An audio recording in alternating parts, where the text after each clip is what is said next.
Assalomu alaykum hurmatli kuzatuvchilarim. Bugun biz sizlar bilan yana bir usulda pirog tayyorlab ko'ramiz. Uning uchun bizga kerak bo'ladi 5 ta tuxum, ustidan 3 piyola shakar solib olamiz.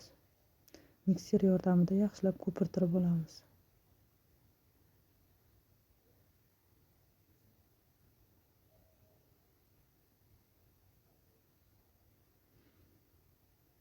Ustidan 1 litr qatiq solib olamiz. Yaxshilab aralashtiramiz. Chayin soda, ya'ni non soda solamiz. 1 osh qoshiqda ustidan uksus solamiz. Yaxshilab aralashtirib o'ldirib olamiz.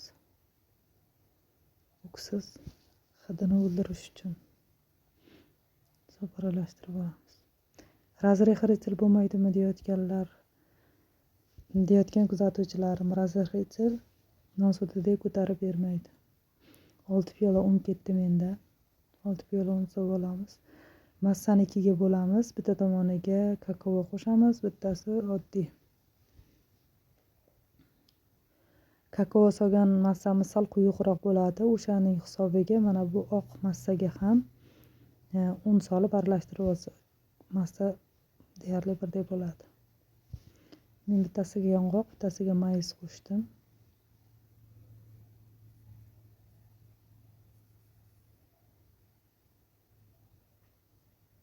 Yong'oq bilan mayiz solmasalaringiz ham bo'laveradi. Mana sharoitidan kelib chiqqan holda tayyorlasa ham bo'ladi.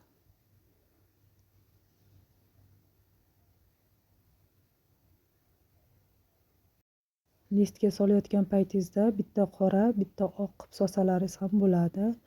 Men boshqacha usulda tayyorlab ko'rmoqchi bo'ldim. O'shaning uchun shunday usulda joylashtirdim. Listga joylab duxovkaga qo'yish jarayonida 200 gradusda 40-45 daqiqada tayyor bo'ladi.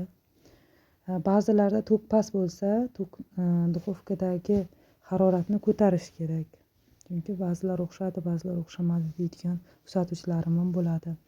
200 gradus balandlik qildi deydi, ba'zilar pastlik qildi deydi. O'shaning uchun tok baland bo'ladigan bo'lsa, sal pastroq, agar past bo'ladigan bo'lsa, sal yuqoriroq haroratda pishirishingiz kerak. Pirogim deyarli tayyor. Mana shunday holatda ishib chiqdi. Tavsiya qilaman, albatta tayyorlab ko'ring.